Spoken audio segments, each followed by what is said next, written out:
अस्सलामुअलैकुम स्टूडेंट्स। इस वीडियो के अंदर एक्सरसाइज 9.5 सॉल्व कर रहे हैं जो कि हमारे पास वेक्टर की है। इसका क्वेश्चन नंबर 1 कुछ इस तरीके से हमारे पास गिवन है, find u dot v where u and v are the vectors. u vector हमारे पास यहाँ पर गिवन है 2i minus 6j plus 3k और v वेक्टर गिवन है i plus 2j minus 2k। अच्छा, ये क्वेश्चन डॉट प्रोडक्ट से रिलेटेड है और मल्टीप्लिकेशन ऑफ वेक्टर का ये टॉपिक है। और आपको बताते चलें कि दो तरीके से वेक्टर्स को मल्टीप्लाई करवाते हैं, एक डॉट प्रोडक्ट और एक क्रॉस प्रोडक्ट। इस एक्सरसाइज में डॉट प्रोडक्ट सॉल्व कर रहे हैं, आगे चलकर क्रॉस प्रोडक्ट भी सॉल्व करेंगे। तो मल्टीप्लिकेशन ऑफ वेक्टर कितने टाइप्स की होती है, क्या क्या उसके अंदर चीज़ें मौजूद होती हैं, किस तरीके से मल्टीप्लाई करवाते हैं, ये तमाम आपको एक दूसरी वीडियो के अंदर लेक्चर मिल जाएगा। यहाँ पर हम इसके क्वेश्चंस को सॉल्व करना सीख रहे हैं। सिंपली हमने क्या करना है, दो वेक्टर्स हमारे पास हैं u एंड v, इनका डॉट प्रोडक्ट हमने सॉल्व करना है। तो सबसे पहले हम यहाँ पर u वेक्टर लिख लेते हैं, that is 2i minus 6j plus 3k। उसके बाद डॉट लगाएंगे और डॉट लगाने के बाद दूसरा वेक्टर लिखेंगे i प्लस 2j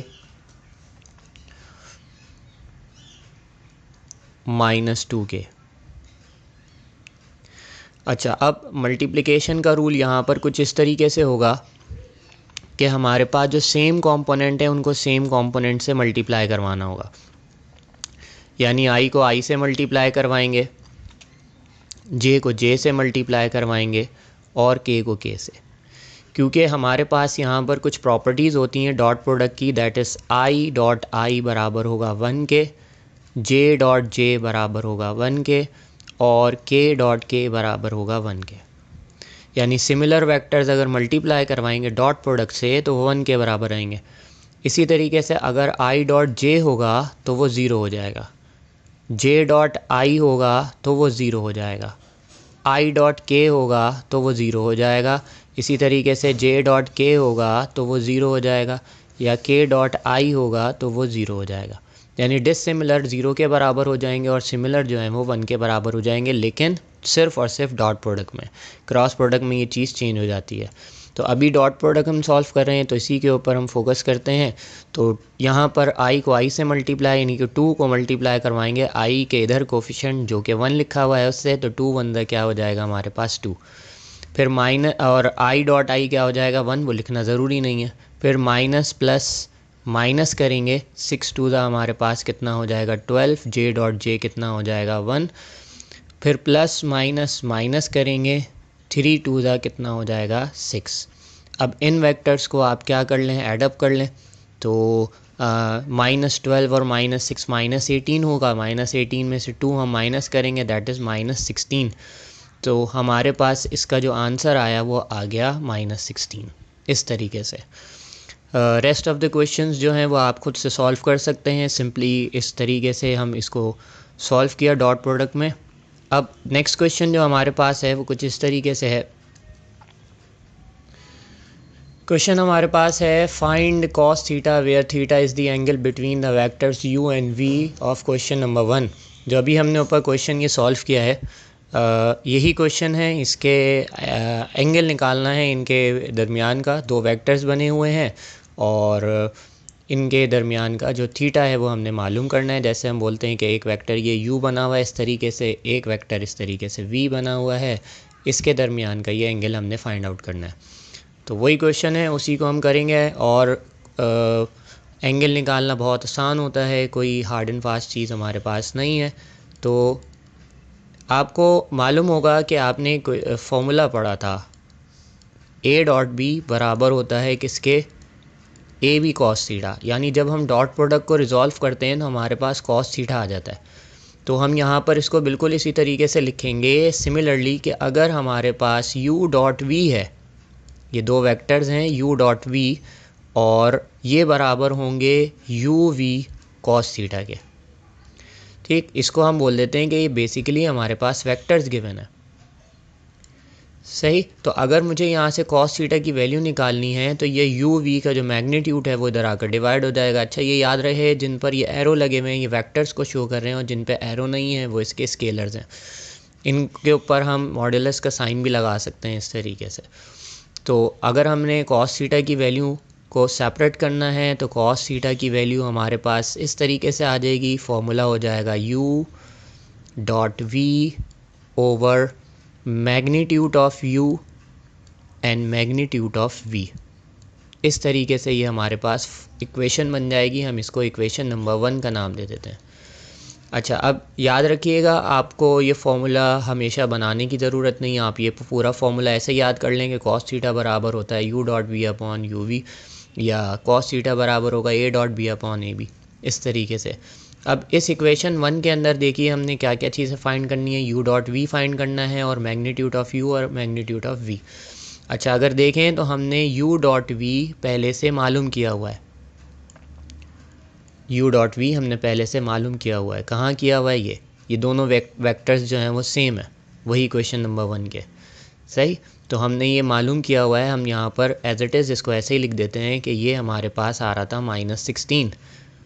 अब इसके आगे का काम करते हैं हम। इसके आगे का काम हमारे पास क्या होगा कि हमने फाइंड करना होगा यहाँ पर u का मैग्नीट्यूड।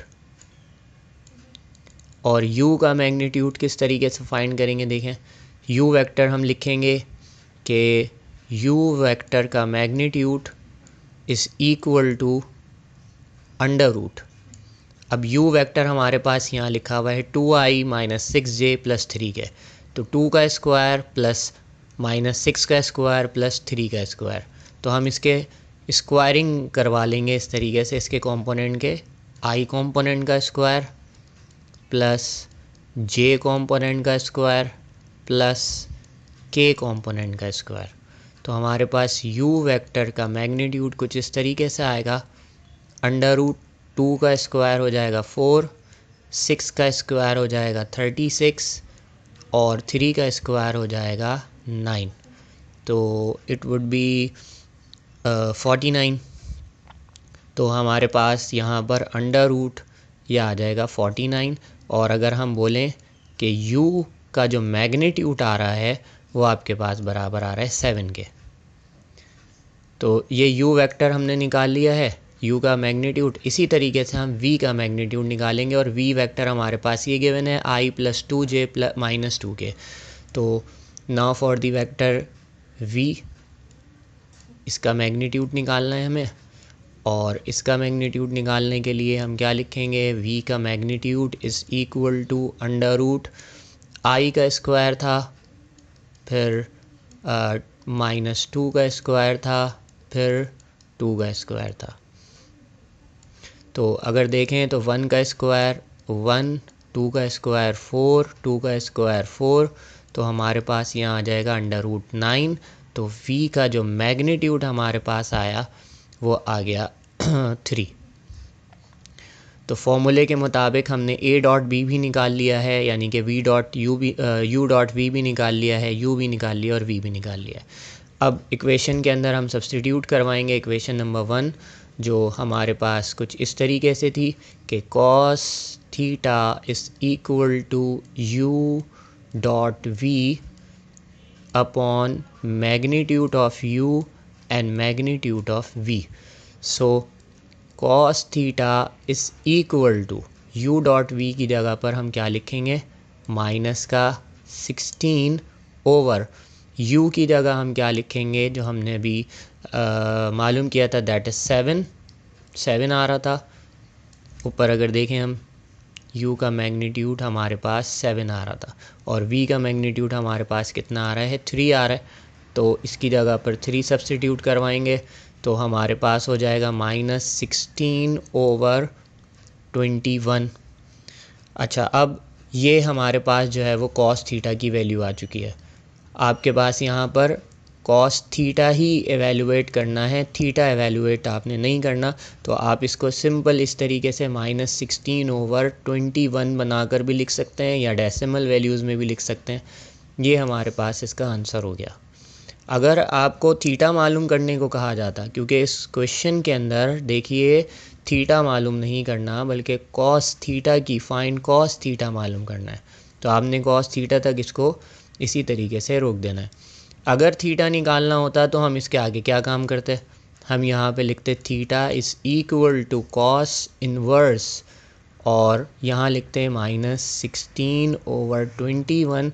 इसको फ्रैक्शन में हम डिवाइड करवाते, जो भी आंसर आता उसका कॉस इन्वर्स निकाल लेते, तो हमारे पास यहाँ पर थीटा आ जाता।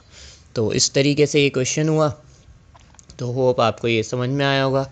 नेक्स्ट क्वेश्चन की तरफ चलते हैं।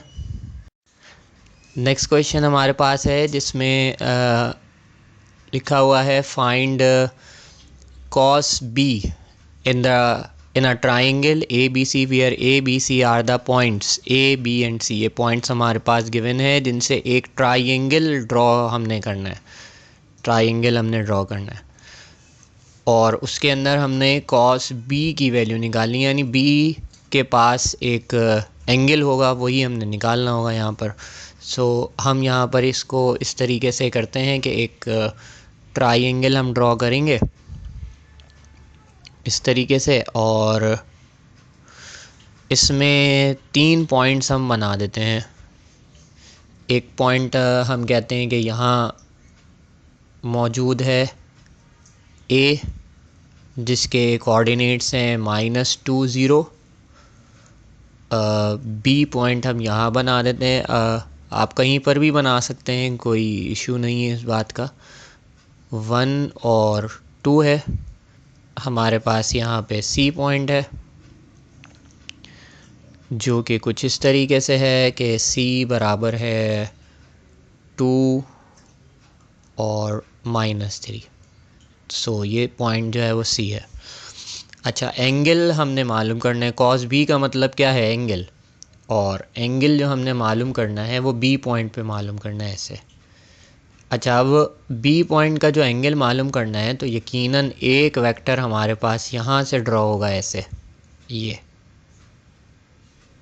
वेक्टर है, और एक वेक्टर हमारे पास यहाँ से ड्रॉ होगा। तो इन दोनों वेक्टर्स के दरमियान का जो एंगल है वो हमने मालूम करना होगा। अच्छा, अब हम क्या कहते हैं, इन वेक्टर्स को नाम दे देते हैं। ये जो वेक्टर मैंने बनाया है इस तरीके से, ये वाला, और ये वाला जो मैंने वेक्टर बनाया है ना, इसको मैं एक नाम दे देता हूँ। कह देते हैं कि ये वेक्टर P है और ये वेक्टर क्या है, Q। अब हमने क्या करना है, इस P और Q के दरमियान का एंगल मालूम करना है। अब आपको मालूम होना चाहिए P और Q जब वेक्टर हमें पता चलेंगे तो हम ऊपर जो हमने चीज़ अभी पढ़ी है वही हम इसके ऊपर अप्लाई कर देंगे और वो हो जाएगा हमारे पास। तो सबसे पहले P और Q वेक्टर हम फाइंड करते हैं। तो P और Q किस तरीके से फाइंड करेंगे, देखिए। सबसे पहले P वेक्टर यहाँ लिखेंगे। P वेक्टर बेसिकली दो पॉइंट्स के दरमियान वेक्टर ड्रॉ हो रहा है C और B। तो C को माइनस कर देंगे B से, तो हमारे पास क्या आ जाएगा, एक वेक्टर आ जाएगा। ठीक, तो हम यहाँ करेंगे C माइनस B। तो C क्या है, हमारे पास दो कोऑर्डिनेट्स आएंगे सिंपल। तो वो दो कोऑर्डिनेट्स आपके पास क्या होंगे, इस तरीके से लिखेंगे 2i माइनस 3j, और माइनस करवा देंगे किससे, i प्लस 2j से।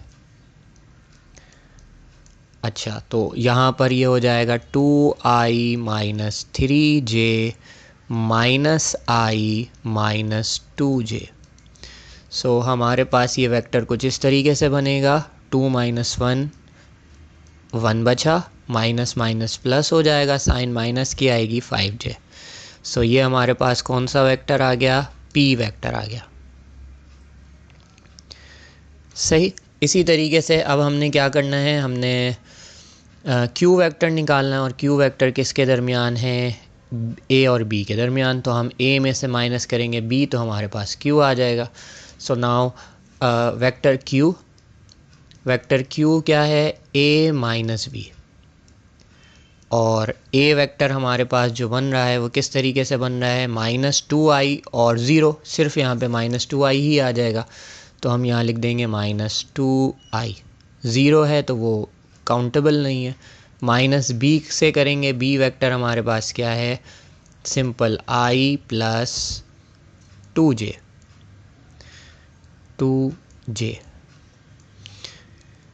क्या लिखेंगे, 2i माइनस आई माइनस 2j। तो हमारे पास हो जाएगा माइनस 3i माइनस 2j। ये वेक्टर हमारे पास आ गया क्यू वेक्टर। अच्छा, अब हमने इस Q और P वेक्टर के दरमियान का एंगल फाइंड आउट करना है। एंगल किस तरीके से फाइंड करते हैं ये हमने अभी सीखा हुआ है बिल्कुल, कि अगर P वेक्टर का एंगल मालूम करना है तो ये फॉर्मूला कहलाएगा cos B is equal to P dot Q upon magnitude of P and magnitude of Q।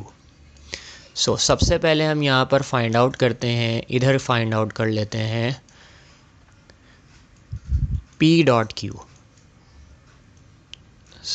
P vector हमारे पास क्या है, I माइनस 5j, और इसी तरीके से हमारे पास Q वेक्टर कितना है, minus 3i minus 2j। Dot product है तो डॉट प्रोडक्ट को कैसे सॉल्व करते हैं, i को i से मल्टीप्लाई, तो माइनस कितना हो जाएगा 3, 1 multiply by 3, minus minus plus हो जाएगा, और 5 2 ज़ा कितना हो जाएगा 10। तो अगर आप P डॉट Q का आंसर देखेंगे तो P डॉट Q का आंसर हमारे पास माइनस 3 और 10 कितना हो जाएगा 7।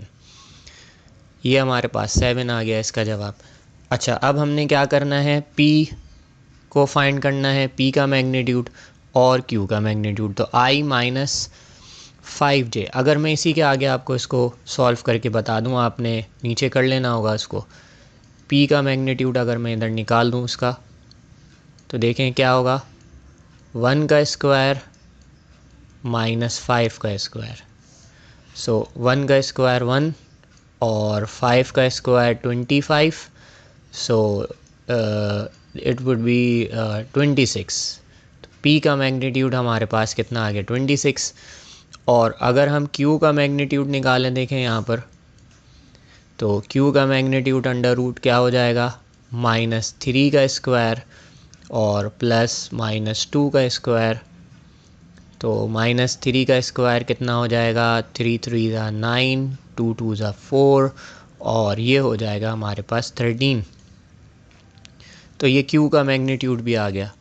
अब हमने जो ये फॉर्मूला लिखा हुआ है इसके अंदर इन तमाम वैल्यूज़ को सब्स्टिट्यूट करवाते हैं, तो हमारा आंसर कुछ इस तरीके से ये आएगा कि cos B की वैल्यू हो जाएगी, P डॉट Q की जगह कितना आ जाएगा 7, और नीचे यहाँ पर क्या हो जाएगा under root 26 multiply under root 13।